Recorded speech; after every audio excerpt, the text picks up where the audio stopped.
علیکم ورحمۃ اللہ وبرکاتہ۔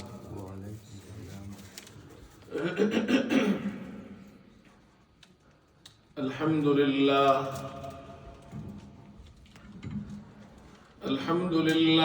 وکفی وسلام علی عبادہ الذین اصطفی، اما بعد فاعوذ باللہ من الشیطان الرجیم، بسم اللہ الرحمن الرحیم۔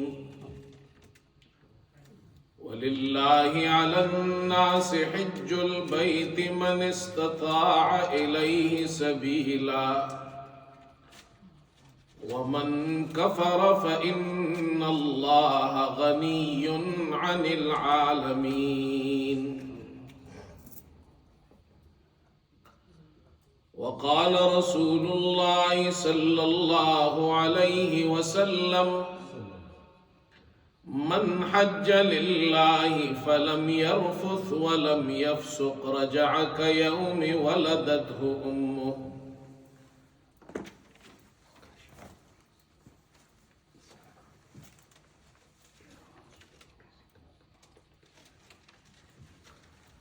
صدق اللہ وصدق رسوله النبی الکریم۔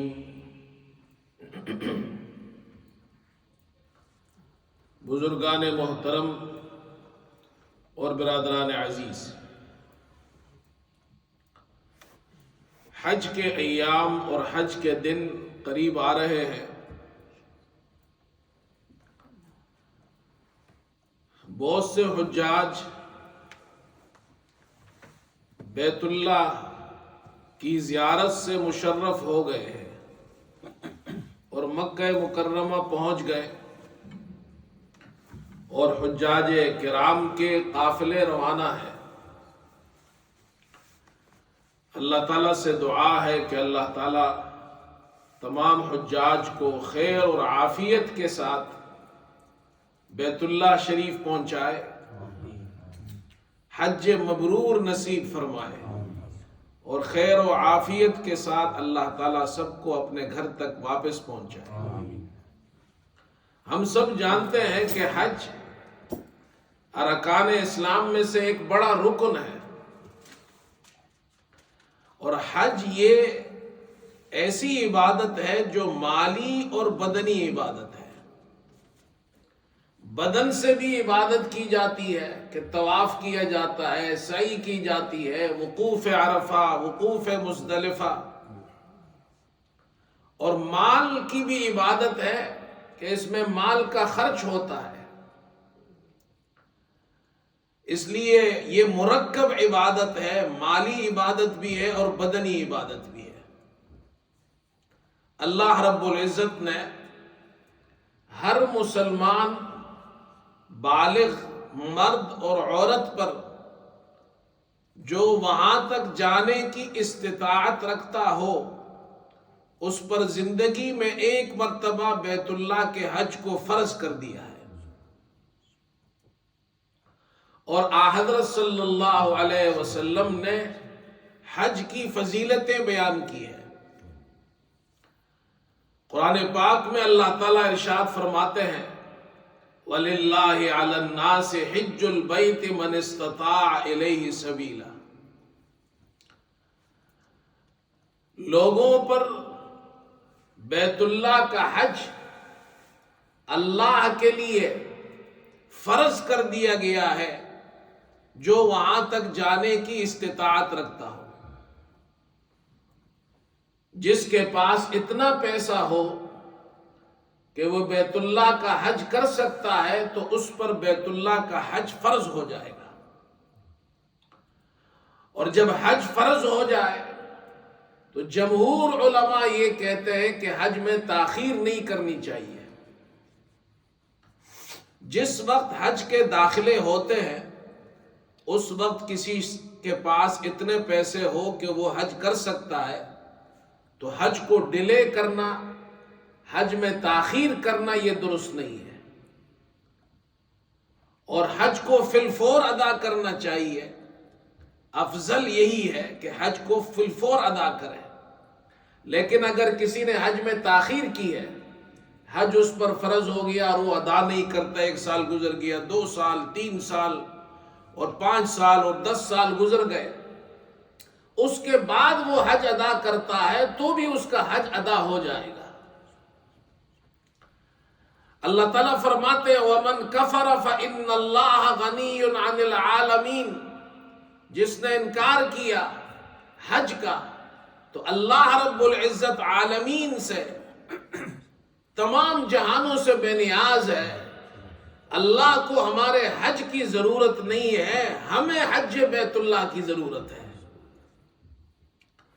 یہاں اللہ تعالیٰ نے یہ نہیں فرمایا جس نے حج نہیں کیا، بلکہ یہ فرمایا جس نے حج کا انکار کیا، کفر کیا، تو ڈرنے کی بات ہے۔ حج کا انکار یہ اسلام کے ایک رکن کا انکار ہے، اور اسلام کے کسی بھی ایک رکن کا انکار کفر ہے۔ اس لیے حج اللہ نے فرض فرمایا، اور فرض فرمانے کے بعد فرمایا جس نے انکار کیا تو اللہ پاک بے نیاز ہے تمام جہانوں سے، اللہ کو ضرورت نہیں ہے۔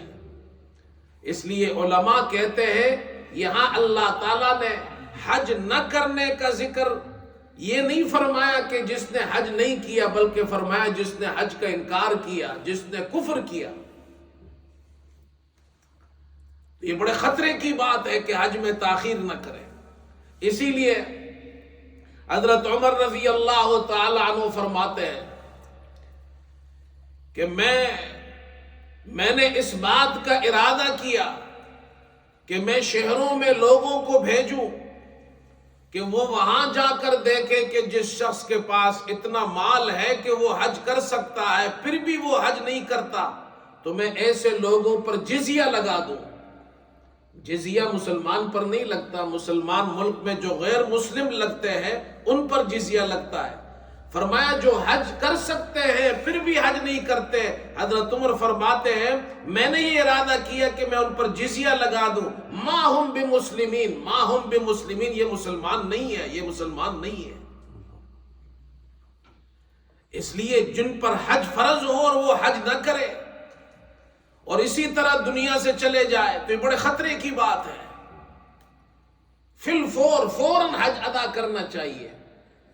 اسی طرح رسول اللہ صلی اللہ علیہ وسلم نے ایک حدیث میں ارشاد فرمایا من لم يمنعه من الحج حاجت ظاہرہ او سلطان جائر او مرض حابس فمات ولم يحج فلیمت ان شاء یہودیا و ان شاء نصرانیہ، کہ جس شخص کو کوئی حاجت ظاہرہ، ظاہری حاجت، واقعی ایسی حاجت ہے کہ وہ حج نہیں کر سکتا، ایسی ظاہری حاجت بھی نہیں، ظالم بادشاہ بھی نہیں، روکنے والی کوئی بیماری بھی نہیں ہے، یہ 3 چیزیں نہیں ہے پھر بھی وہ حج نہیں کرتا ہے، آپ نے فرمایا اس کا وہ چاہے یہودی ہو کر مرے چاہے نصرانی ہو کر مرے۔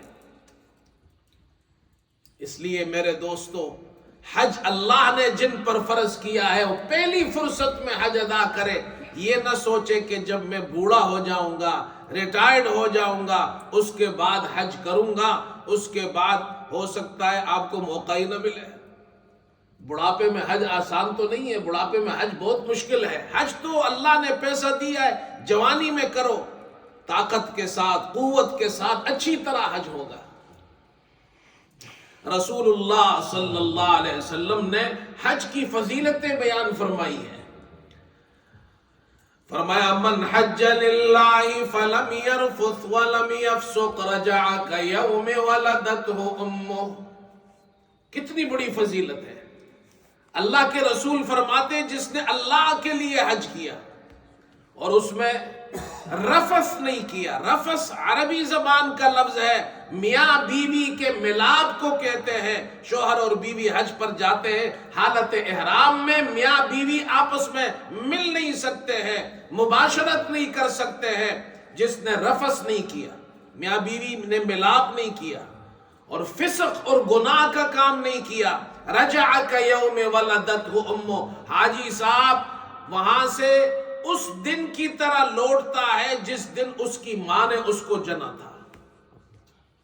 یعنی وہ اس طرح اللہ تعالیٰ اسے پاک صاف بنا کر بیبی کی طرح، ایک چھوٹے بچے کی طرح پاک صاف بنا کر اللہ تعالیٰ اسے واپس گھر میں لوٹاتے ہیں۔ تو میں یہ کہتا ہوں حج ایسی چیز ہے جو حاجی صاحب کو ریفریش کر دیتا ہے، سارے گناہ ختم، سارے گناہ اللہ نے مٹا دیے۔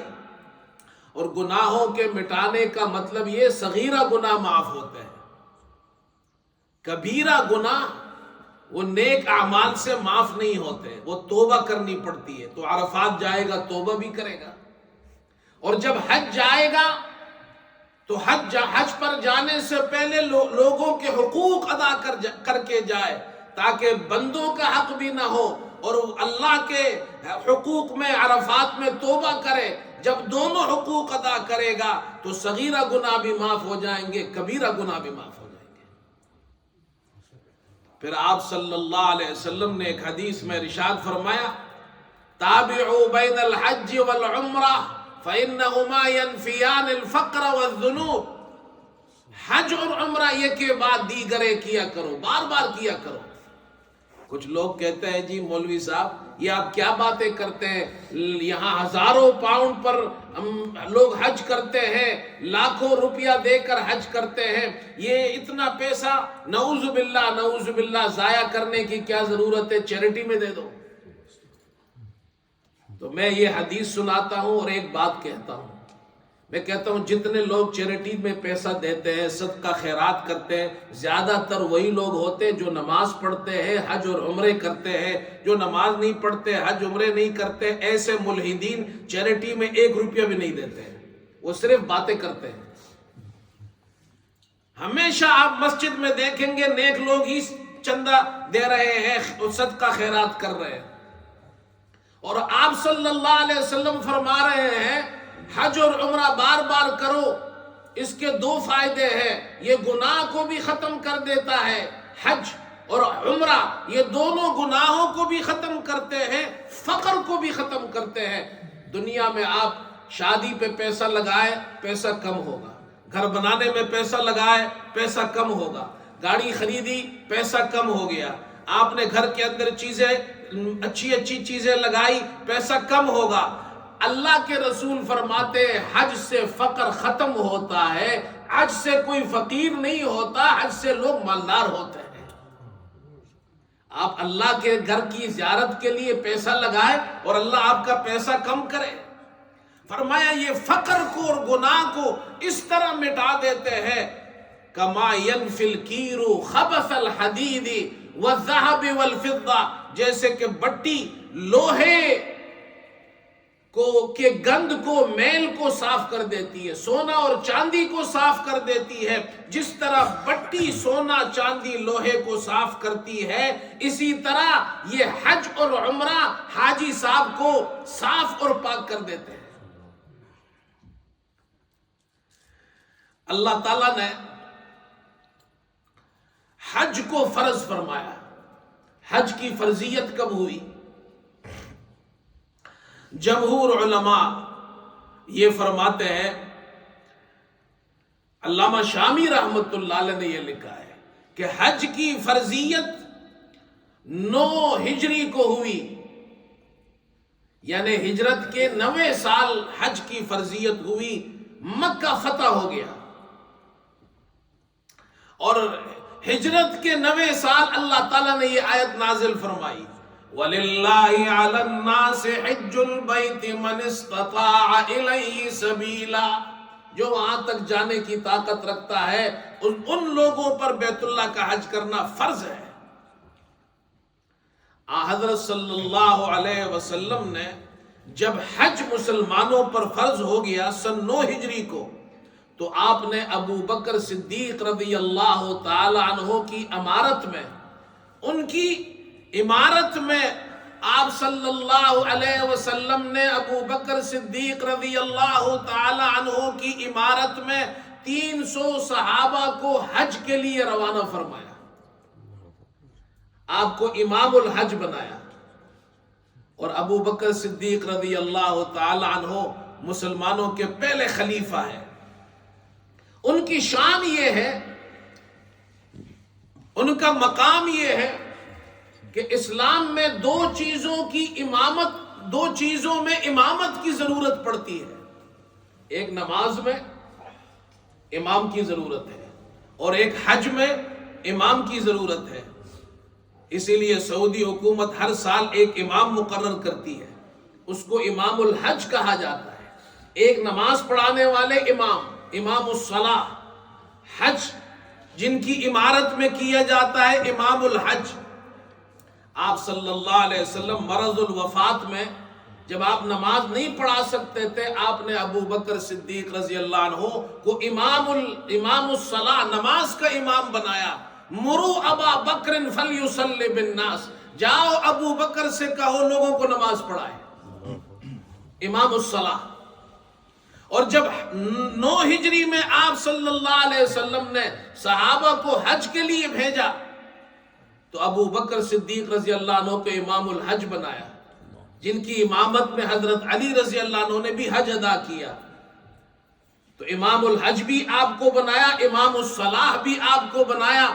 اسی لیے جب ابو بکر صدیق رضی اللہ عنہ پہلے خلیفہ نامزد ہوئے، ان کے ہاتھ پر سب نے بیعت کر لی، تو حضرت علی رضی اللہ عنہ نے فرمایا رضینا لدنیانا من رضیہ رسول اللہ صلی اللہ علیہ وسلم لدیننا.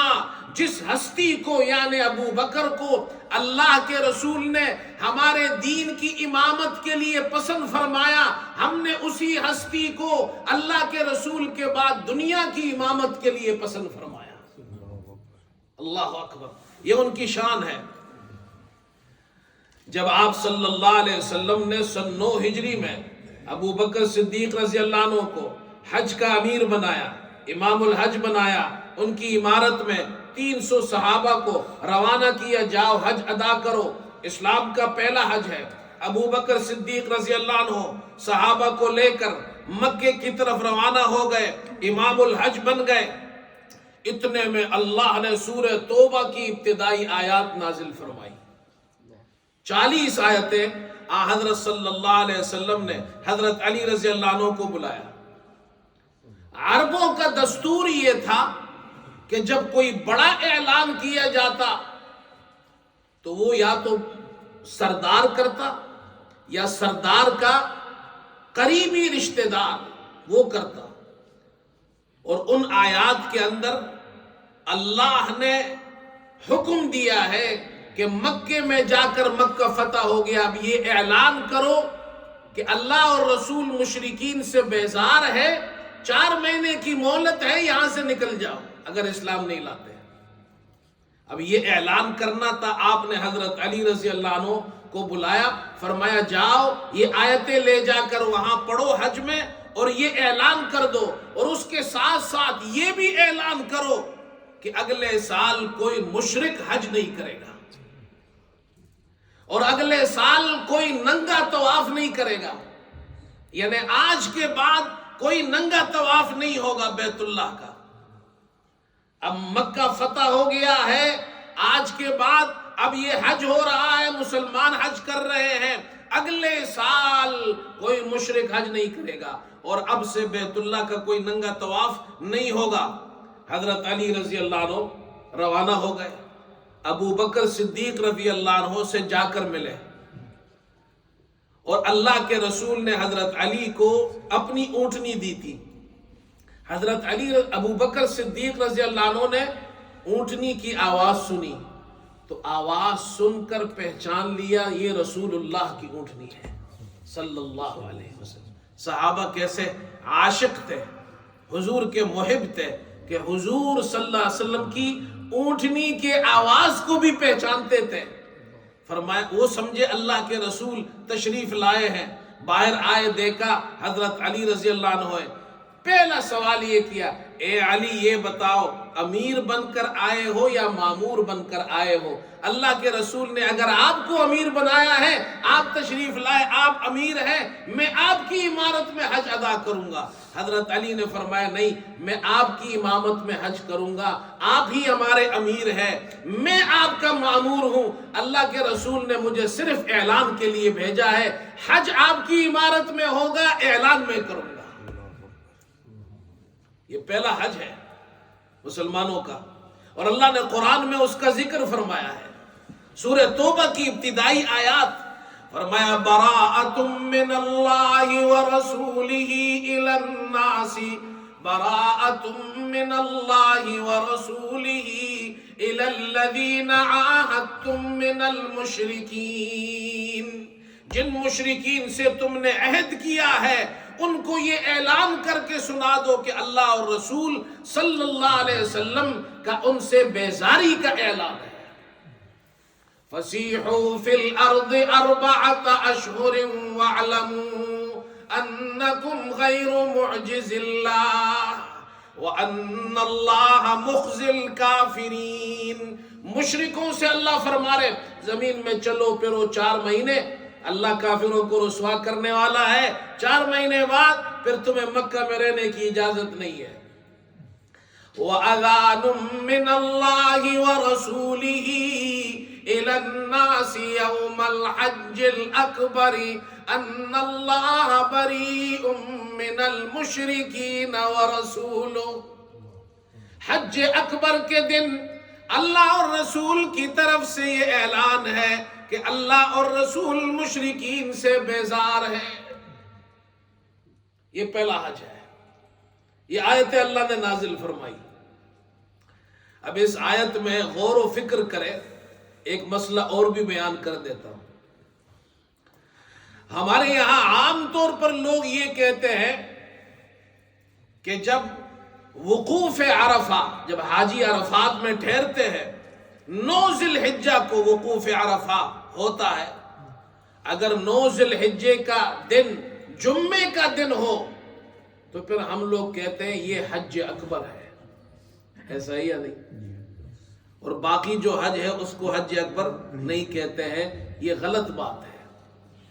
صحیح بات یہ ہے ہر حج حج اکبر ہے، اور عمرہ حج اصغر ہے۔ جب آپ عمرہ کریں گے آپ چھوٹے حاجی صاحب ہیں، جب آپ حج کریں گے آپ بڑے حاجی صاحب ہو گئے۔ عمرہ چھوٹا حج اور حج بڑا حج۔ دلیل کیا ہے؟ دلیل یہ آیت ہے سورہ توبہ کی، وَأَذَانٌ مِّنَ اللَّهِ وَرَسُولِهِ إِلَى النَّاسِ يَوْمَ الْحَجِّ الْأَكْبَرِ أَنَّ اللَّهَ بَرِيءٌ مِّنَ الْمُشْرِكِينَ وَرَسُولُهُ۔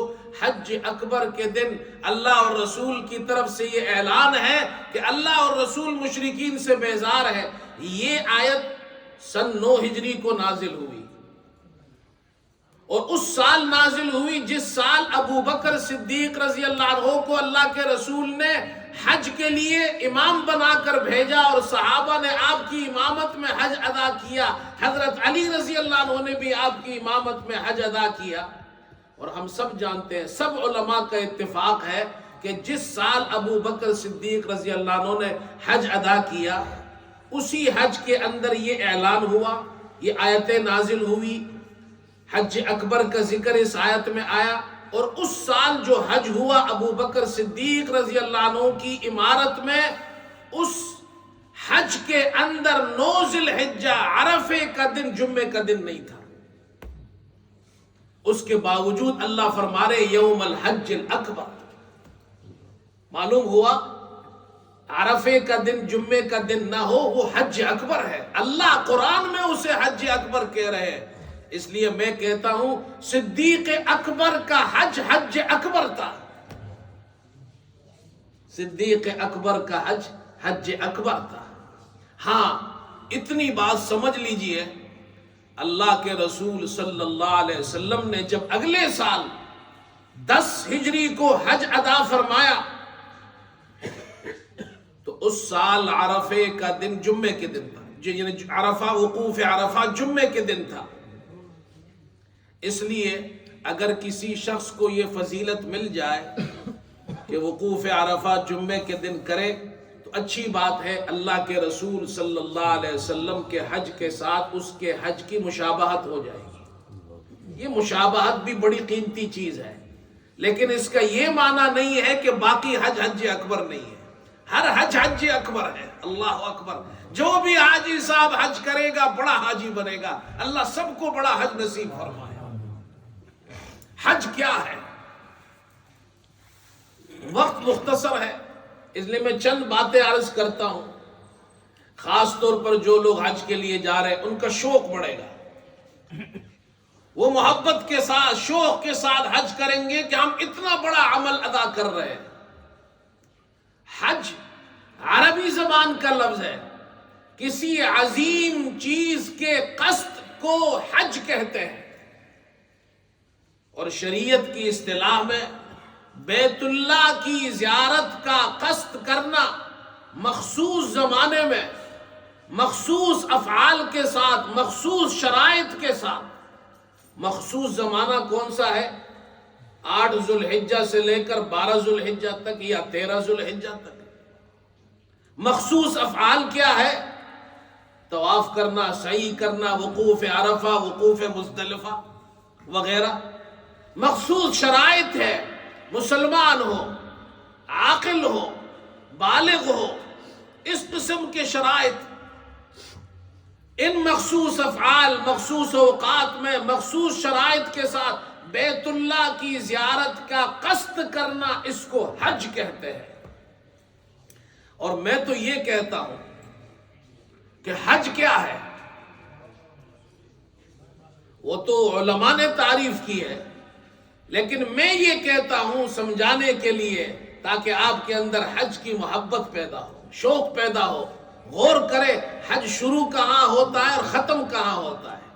سب سے پہلا کام آپ یہ کرتے بیت اللہ جا کر حاجی صاحب حجر اسود کا استلام کرتے ہیں، چومتے ہیں، بوسہ دیتے ہیں حجر اسود کو. یہاں سے حج کا آغاز ہوتا ہے. حجر اسود کو بوسہ دینے سے حج کا آغاز ہوا. یہ جنت کا پتھر ہے. حضرت ابراہیم علیہ السلام اور اسماعیل علیہ السلام نے جب بیت اللہ کی تعمیر کی، آپ نے اپنے بیٹے اسماعیل سے کہا جاؤ ایک خوبصورت پتھر لاؤ تاکہ میں یہاں لگاؤں، لوگوں کو پتہ چل جائے یہاں سے طواف شروع ہوتا ہے. اتنے میں اللہ نے جبریل علیہ السلام کو جنت کا پتھر دے کر بھیجا کہ یہ وہاں میرے گھر میں لگاؤ. جنت کے گھر کو چوم کر بوسہ دے کر حاجی صاحب حج شروع کرتا ہے اور ختم کہاں کرتا ہے؟ حج کے بعد مدینہ جاتا ہے، اللہ کے رسول صلی اللہ علیہ وسلم کی مسجد میں جاتا ہے جو آپ نے اور آپ کے صحابہ نے تعمیر کی، اور آپ نے فرمایا ما بین بیتی و منبری روضۃ من ریاض الجنہ، میرے گھر اور منبر کے درمیان کا حصہ جنت کے باغوں میں سے ایک باغ ہے. حاجی صاحب حج شروع کرتا ہے حجر اسود کو بوسہ دے کر استلام کر کے، حج ختم کرتا ہے جنت کے باغ میں. شروع کرتا ہے جنت کے پتھر سے، ختم کرتا ہے جنت کے باغ میں. میں کہتا ہوں حاجی صاحب یہاں سے گیا تھا، جنت کی سیر کر کے واپس آیا ہے. اتنا بڑا اعزاز اللہ عطا فرماتے. اللہ پاک ہم سب کو حج بھی نصیب فرمائے، اللہ پاک حج کی فضیلتیں بھی نصیب فرمائے. ایک بات اور بھی مجھے یاد آ گئی، عرض کر دوں، 2-3 منٹ ہے. ملحدین اعتراض کرتے ہیں اسلام پر، اور یہ آج کل بہت بڑا فتنہ ہے ملحدین کا.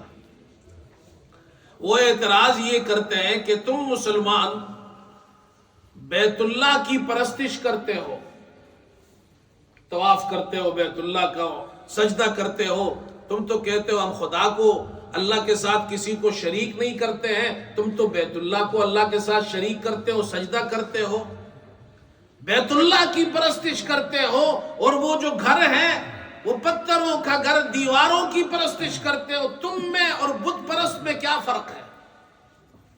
تم حجر اسود کی پرستش کرتے ہو، اس کو چومتے ہو. تو اس کا جواب سن لیجئے. بیت اللہ ہمارا خدا نہیں ہے، بیت اللہ ہمارا معبود نہیں ہے، بیت اللہ ہمارا رب نہیں ہے. ہمارا رب، ہمارا معبود، ہمارا الہ ایک اللہ ہے، اس کے ساتھ کوئی شریک نہیں ہے. اس اللہ نے ہمیں حکم دیا ہے بیت اللہ کی طرف رخ کر کے، وہ ہمارا قبلہ ہے، میری عبادت کرو. اس لیے وہ ہمارا قبلہ ہے، ہمارا خدا نہیں ہے. اور اس کی دلیل سمجھو.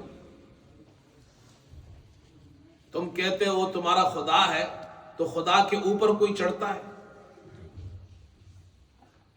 مکہ فتح ہوا، حضرت بلال رضی اللہ عنہ بیت اللہ کی چھت پر کھڑے ہو کر اذان دے رہے ہیں، اللہ کے رسول بیت اللہ کے اندر نماز پڑھ رہے ہیں، اور مسلمان وہاں جاتے ہیں بیت اللہ کے اندر نماز پڑھتے ہیں، اوپر بھی جاتے ہیں، تو خدا اپنے خدا کے اوپر کوئی چڑھتا ہے یا اس کے اندر کوئی جاتا ہے؟ وہ ہمارا خدا۔ دوسری بات یہ، اگر بیت اللہ کی دوبارہ تعمیر ہو کسی وجہ سے اور اس عمارت کو منہدم کیا جائے، شہید کیا جائے، تو جب اس وقت کوئی عمارت نہیں ہوگی، بالکل ایمٹی زمین ہوگی، تب بھی لوگ اس طرف رخ کریں گے۔ معلوم ہوا اگر وہاں بیت اللہ کی عمارت نہ بھی ہو تب ہم اس طرف رخ کرتے ہیں، اس لیے معلوم ہوا بیت اللہ ہمارا خدا نہیں ہے، اور حجر اسود بھی ہمارا خدا نہیں ہے۔ آپ کہتے ہو تم اس کو بوسہ دیتے ہو، تو اس کا جواب سن لیجئے۔ ایک آدمی اپنی بیوی کو بوسہ دیتا ہے تو کیا وہ اس کی خدا بن گئی؟ اپنے بچے کو باپ اور ماں بوسہ دیتے ہیں، چومتے ہیں، تو کیا وہ خدا بن گیا؟ محبت میں چومتے ہیں نا۔ بزرگوں کو، عربوں کو آپ نے دیکھا ہے یہاں بوسہ دیتے ہیں، عرب لوگ،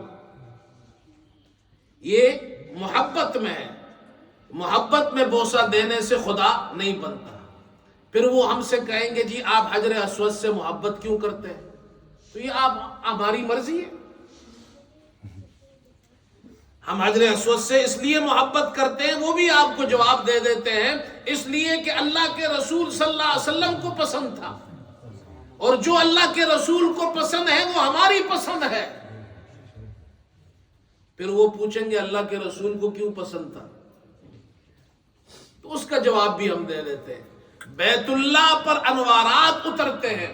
ایک روایت میں آتا ہے بیت اللہ پر 120 رحمتیں روزانہ اترتی ہے۔ اللہ اکبر، کتنی اترتی ہے؟ 120، 120۔ 60 رحمتیں طواف کرنے والوں کے لیے، 40 رحمتیں نماز پڑھنے والوں کے لیے، 20 رحمتیں ان کے لیے جو نہ طواف کرتے ہیں، نماز پڑھتے ہیں، بلکہ وہاں بیٹھ کر صرف بیت اللہ کا دیدار کرتے ہیں۔ اللہ اکبر۔ آپ صلی اللہ علیہ وسلم نے جب بیت اللہ کو دیکھا تو آپ کو سب سے زیادہ انوارات حجر اسود میں نظر آئے، اس لیے آپ نے بوسہ دیا۔ حضرت عمر فرماتے ہیں جب حجر اسود کا بوسہ دیا، حضرت عمر کا ایمان دیکھے، سبق سکھایا، یہ ہمارا خدا نہیں ہے۔ فرمایا اے پتھر تو جان لے تو نہ نفع دے سکتا ہے نہ نقصان دے سکتا ہے۔ اللہ اکبر۔ اے پتھر اگر میں نے اللہ کے رسول کو تجھے بوسہ دیتے ہوئے نہ دیکھا ہوتا تو عمر تجھے کبھی بوسہ نہ دیتا۔ ہم تو اس لیے بوسہ دیتے، اللہ کے رسول نے، سب کہہ دو صلی اللہ علیہ وسلم نے بوسہ دیا ہے۔ اللہ یہ بوسہ آپ کو بھی نصیب فرمائے، مجھے بھی نصیب فرمائے۔ وآخر دعوانا ان الحمدللہ رب العالمین۔